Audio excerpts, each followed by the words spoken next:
তো মানুষ, আমার জ্ঞানও সীমিত, কিন্তু আজকের এই ঘটনার পরে আমার জ্ঞানে যদ্দূর কুলাইছে আমি ততটুকু আপনাদেরকে বলতেছি। যেভাবে একের পর এক ভিডিও দেখেছিলাম যে রাজনৈতিক ভিআইপি ব্যক্তিবর্গ এভাবে ঢল বেঁধে মানুষের বিশাল মিছিল নিয়ে হসপিটালের বার্ন ইউনিটে গেছে পেশেন্টকে দেখতে, এই কাজটা না করে তারা যদি বলতো যে স্বজনদের কাছে যেত যে আমরা আপনাদের পাশে আছি এবং যেটা হয়ে গেছে এবং বাকি যে সকল বাচ্চারা হসপিটালের বেডে কাটাচ্ছে আমরা রাষ্ট্রের কাছে চাপ প্রয়োগ করবো যে রাষ্ট্র যাতে তাদের সকল প্রকার উন্নত চিকিৎসার ব্যবস্থা করে। এবং সেই সাথে রাজনৈতিক নেতাকর্মীরা প্রত্যেকে মিলে চাইলে একটা কমিটি করতে পারতো। একদল কাজ করবে যে রক্ত কিভাবে সংগ্রহ করবে এটা তদারক ঠিকঠাক ভাবে হচ্ছে কিনা এটা নিয়ে, আরেক দল কাজ করবে যে এই সকল বাচ্চাদের ট্রিটমেন্টের জন্য কোন কোন চিকিৎসকের আসলে দরকার এটা নিয়ে অ্যানালাইসিস করা। আরেকটা দল রাষ্ট্রকে প্রেসার দিতে পারতো যে চীন হোক, আমেরিকা হোক, সিঙ্গাপুর হোক, যেই জায়গায় লাগুক সেই জায়গায় বাচ্চাদেরকে 72 ঘন্টার ভিতর পাঠাইতে হবে যদি দেশে না তাদের চিকিৎসা করা সম্ভব হয়, এবং তারপরে আমরা রাষ্ট্রীয় শোক পালন করব।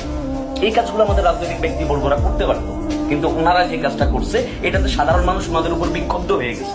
ওনারা চাইলে রাষ্ট্রকে প্রেসার করতে পারতো, প্রেসার ক্রিয়েট করে বলতে পারতো যে কি শোক সভা পরে হবে, আগে সবার আগে এই যে আহত ছেলে মেয়েরা, এই যে ছোট ছোট স্কুলের বাচ্চারা হসপিটালের বেডে কাটাচ্ছে, আগে তাদের সুচিকিৎসা নিশ্চিত করতে হবে এবং তাদের স্বজনদেরকে আশ্বাস দিতে হবে যে আপনার বাচ্চার চিকিৎসার জন্য যতটুকু দৌড়াইতে হয় রাষ্ট্র দৌড়াবে, কারণ ভুলটা রাষ্ট্রের ছিল। এটার জনগণ কেন মাসুল দিবে, এটার সাফারিং কেন জনগণ করবে?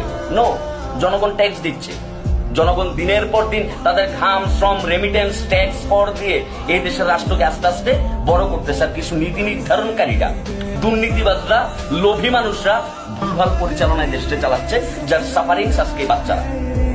রাজনীতিবিদরা এই কাজটা করতে পারতো যে মাইলস্টোন সেই স্কুল কমিটির লোকের সাথে কথা বলে যে আসলে আহত নিহতের সংখ্যা কত এটা আমাকে বের করে দেন, আজকে স্কুলে কতজন বাচ্চা উপস্থিত ছিল এটা লিস্ট বের করেন, এর ভিতরে কতজন বাচ্চাকে খুঁজে পাইছে, কতজনকে খুঁজে পায় নাই, কে কে মিসিং আছে, কার কার পরিবার কে কে এখনো তার বাচ্চারে খুঁজে পায় নাই, এটা নিয়ে তারা কাজ করতে পারতো।